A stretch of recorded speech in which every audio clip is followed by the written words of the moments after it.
très bon réveil avec Europe 1, 7h15, c'est l'heure du kiosque. Oui, le kiosque est ouvert, ça y est, avec nos chroniqueurs de l'été qui ont déniché les histoires d'actualité du jour. Ils lisent la presse, regardent la télévision pour vous. Jeanne Daudet pour la presse régionale, Samuel Etienne pour la presse internationale, Emmanuel Dutheil pour la une de l'économie et Guillaume Janton pour la télé. Bonjour à vous. Bonjour Patrick. Et on commence avec vos quotidiens nationaux et le mystérieux débris d'avion qui relance l'enquête en titre du Figaro. Vers la fin du mystère, rajoute le Parisien aujourd'hui en France. Vos journaux reviennent évidemment sur cette découverte sur une plage de l'île de la Réunion de cette pièce qui pourrait être un bout du Boeing 777 de la Malaysia Airlines, disparu depuis près d'un an et demi. Le bout de carlingue va être expertisé, mais c'est quasiment certain qu'il s'agit d'un débris du Boeing 777.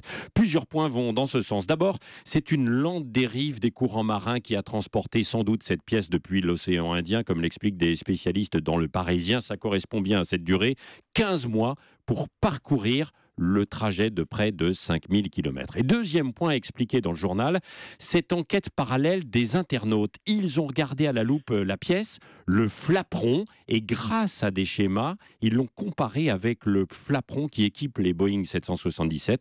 Et là, c'est frappant, c'est identique. Un mot alors sur le flaperon, c'est une pièce située à l'arrière d'une aile pour augmenter la surface à l'atterrissage et au décollage des avions. À la une aussi de vos quotidiens, une enquête comparative intéressante dans la Croix sur les loyers à Paris, Berlin et Londres. Enquête alors que l'encadrement des prix parisiens s'applique dès demain. On y apprend que ça flambe toujours à Londres, qui bat des records car c'est devenu un placement financier très sûr. À Berlin, l'encadrement existe, mais ne fait pas l'unanimité. Il y aurait moins d'apparts disponibles. Beaucoup de propriétaires les retirent du marché. À la une des régions maintenant, alors Jeanne Daudet, quelle histoire a retenu votre attention ce matin ? L'histoire d'un jeune homme amoureux de 23 ans. Mais ce n'est pas un flirt habituel pour son âge. Ce jeune homme est un amoureux du patrimoine. Édouard Guyot, c'est son nom, vient de devenir le nouveau propriétaire du château de Vaux dans l'Aube afin de le restaurer, c'est à lire dans l'Est-Éclair ce matin. Édouard a beau avoir 23 ans, il a toujours baigné dans cet univers patrimonial. La famille Guyot s'est fait un nom dans le rachat et la restauration des monuments en péril. Et le moins qu'on puisse dire, c'est que le château de Vaux est en péril, inhabité depuis plus de 80 ans, sans rénovation. Début 2015, une banque accorde sa confiance pour l'achat de ce monument. Sur les 315 hectares de domaine, le jeune Guyot en achète tout de même une soixantaine. La charge de travail est immense. Édouard Guyot recrute un étudiant en conservation de monuments historiques et ensemble, ils passent 3 semaines à nettoyer, à aménager pour ouvrir au public 3 pièces afin qu'ils prennent la mesure de tous les travaux à prévoir. Jeanne, Châtelain à 23 ans, c'est un peu la classe quand même. Ouais. Mais comment compte-t-il financer tout ça ? Édouard, comme tous les Guyots, souhaite que cela passe par l'autofinancement. Parmi les idées, développer une activité de gîte pour 15 personnes dès le début du mois d'août, mais aussi proposer une visite du domaine avec un parcours à énigmes. 6 € le ticket d'entrée, cela correspond à une ardoise pour la toiture du château. Mais des ardoises, il va en falloir 250 000. Et là, on parle juste du toit. Alors Édouard Guyot compte donc et des aussi... ardoises sur la charpente. Voilà, exactement. Donc Édouard compte aussi sur l'aide de quelques mécènes. Et sur du temps, 20 ans pour que la rénovation soit complète. Ah oui, quand même, effectivement, il faut avoir de la patience. C'est vrai que les vieilles pierres, maintenant, beaucoup de bâtisses ne sont pas très chères, à l'achat.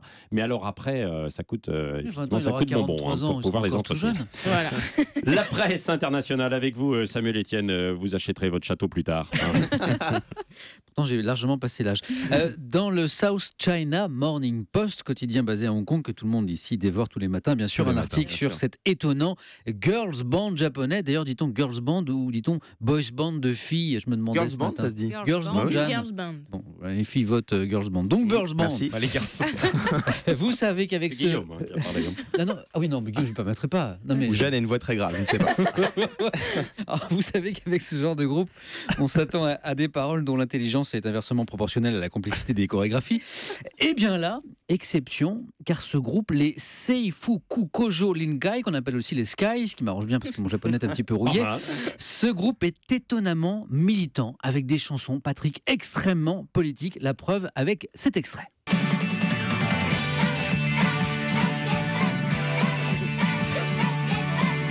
Je vous traduis quand même. Hein. Ça dit non aux centrales nucléaires. Débarrassez-nous de l'énergie nucléaire.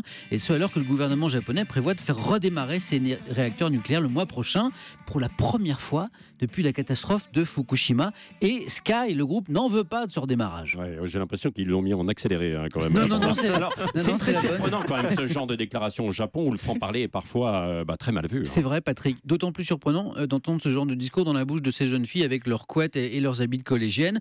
Et les Sky vont encore plus loin puisqu'elles viennent de demander la démission du Premier ministre Shinzo Abe après sa décision cette fois d'élargir les missions de l'armée japonaise à l'étranger. C'est un peu comme si en France les To Be Free, vous vous rappelez les To Be Free ?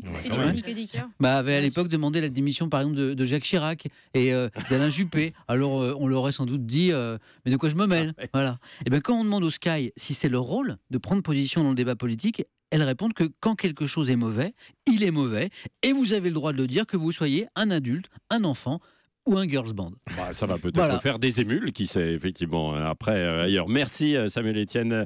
La revue de presse économique avec un titre qui a retenu Emmanuel Dutheil, votre attention ce matin, c'est la reprise et la croissance. Voilà, on va parler croissance, ça va bien, en effet, aux États-Unis et en Espagne. On peut lire ça dans les Échos, dans le Figaro. Vous parliez de la France. Non, malheureusement, on va aller regarder ailleurs comment ça se passe. On va commencer, si vous le voulez bien, avec l'Espagne. Au deuxième trimestre, là-bas, la croissance a été de 1%. Le rythme actuel, c'est tout simplement du jamais vu depuis 2007. Cette année, le pays devrait enregistrer sur toute l'année une croissance de plus de 3%, c'est-à-dire au minimum 2 fois plus que ce que l'on pourrait faire chez nous. Et bonne nouvelle en Espagne, la croissance est tirée par la consommation. Ce sont les Espagnols qui achètent, mais bon, il faut quand même remettre tout ça en perspective. Avant la crise, c'est-à-dire avant 2007, l'Espagne était partout montrée en exemple. Je ne sais pas si vous en souvenez, mais son économie progressait beaucoup. Il y avait énormément d'emplois. De mémoire d'Espagnols, on ne se souvenait pas d'avoir aussi bien vécu.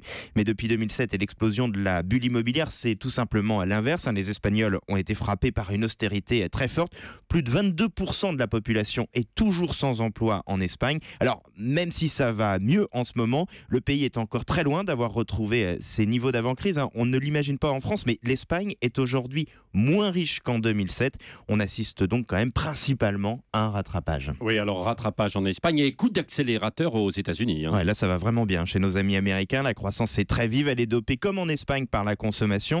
Les ventes de voitures, par exemple, sont revenues à leur niveau de 2005 aux États-Unis. Alors, comment on l'explique ? Eh bien, le marché de l'emploi est dynamique. Il y a beaucoup de boulot aux US. Et puis, grâce à la baisse des prix de l'énergie, eh bien, les Américains ont plus de pouvoir d'achat. Il y a beaucoup moins de taxes sur l'essence aux États-Unis. Donc dès que ça baisse là-bas, ça donne beaucoup d'argent dans un pays où on roule énormément. Alors on va se rassurer directement, ces performances aux États-Unis ou en Espagne, c'est une bonne nouvelle pour nous Français puisque ça nous donne des débouchés commerciaux. Et en France, on sera fixé d'ici quelques jours sur notre performance au deuxième trimestre. Mais c'est certain, on fera beaucoup moins bien que l'Espagne. Oui, merci Emmanuel Dutheil. À la télé ce soir, alors c'est plutôt demain soir, Guillaume Janton, du temps de cerveau disponible. Donc on va faire travailler les méninges sur TF1 à 20h55. Et oui, samedi soir, TF1 vous propose de tester vos connaissances avec un grand quiz de culture générale. Le public, mais aussi plusieurs personnalités devront répondre aux questions de Carole Rousseau, comme ici la comédienne Nadège Bosson qui doit identifier un son assez improbable. Je vais vous faire écouter le son d'un animal et il va falloir nous dire de quel animal il s'agit. Musique. C'est mon ex. Alors, Alors vous l'avez compris, La France passe le test est une émission placée sous le signe de la bonne humeur. Et c'est dans la bonne humeur que je vous propose de jouer à un petit jeu ce matin. Après la France passe le test, voici le kiosque passe le test. Alors la tension est à son comble puisqu'on joue pour absolument rien. Alors première question pour vous, Jeanne Daudet. Allez, Qui a écrit les paroles de la chanson Alexandrie Alexandra de Claude François? Réponse A, Étienne Dao. Réponse B, Étienne Rodagil. Réponse C, Samuel Etienne. Vous avez un talent caché, Samuel, ou pas? Non. Joker. Je veux dire réponse B. C'est une bonne réponse, Jeanne, je vous félicite. Nouvelle question pour Emmanuel Dutheil. Que retrouve-t-on sur le drapeau de l'État de Californie? Réponse A, un ours brun. Réponse B, un aigle. Réponse C, Samuel Etienne. J'ai vécu aux US, donc je devrais être capable de répondre à ça, mais je ne suis pas totalement certain. Je veux dire un ours. Bonne réponse d'Emmanuel, je vous félicite. Ce jeu est en train de devenir un succès. Et enfin, dernière question pour vous, Samuel Etienne. Dans quel pays a été inventé le passo doble? Réponse A, en Italie. Réponse B, en Espagne. Ou réponse C, Samuel Etienne. j'hésitais avec la réponse C, mais je dirais la réponse B.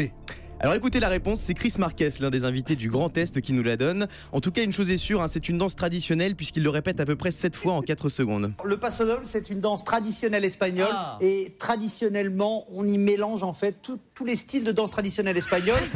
Voilà, et si vous voulez en savoir plus sur le paso doble et sur plein d'autres choses, rendez-vous demain soir à 20h55 sur TF1 avec Culture Générale, la France passe le test. Ouais, vous n'avez pas dit si Samuel Etienne était invité. C'est une bonne réponse. Ah oui, il est invité, bien sûr. Il est c'est invité, évident. évidemment. On a tous gagné. Bravo, je vous félicite. Merci pour ce kiosque.